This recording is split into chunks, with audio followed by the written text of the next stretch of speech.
When people talk about efficiency, especially with AI, there's this almost automatic leap to fear.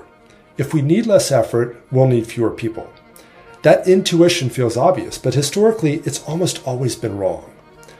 Now, there's an old economic idea called the Jevons paradox, and the simple version is this. When something becomes more efficient, we don't usually use less of it, we actually use more. So when steam engines got more efficient, coal consumption didn't stop or drop, it exploded. And when computing became cheaper, we didn't do fewer calculations, we embedded computation into almost everything. Efficiency lowers the cost of doing something, and when the cost drops, demand tends to rise. Now that's the lens that I use when thinking about AI and software engineering. Yes, AI makes individual tasks faster.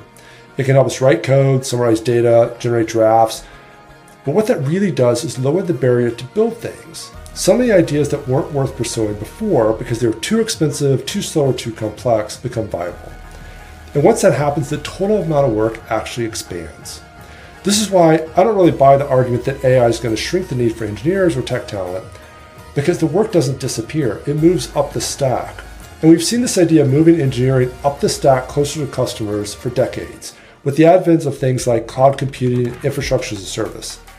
Less time spent on boilerplate and mechanical tasks means more time spent on system design, judgment calls, integration, understanding users, and deciding what to build in the first place. Those problems don't get simpler, they multiply.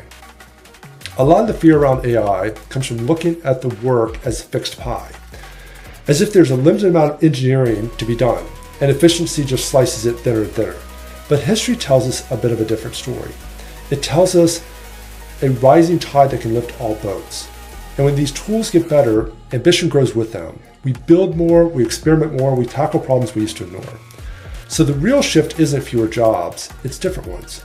And the people who thrive will be the ones who see efficiency not as a threat, but as permission to aim higher.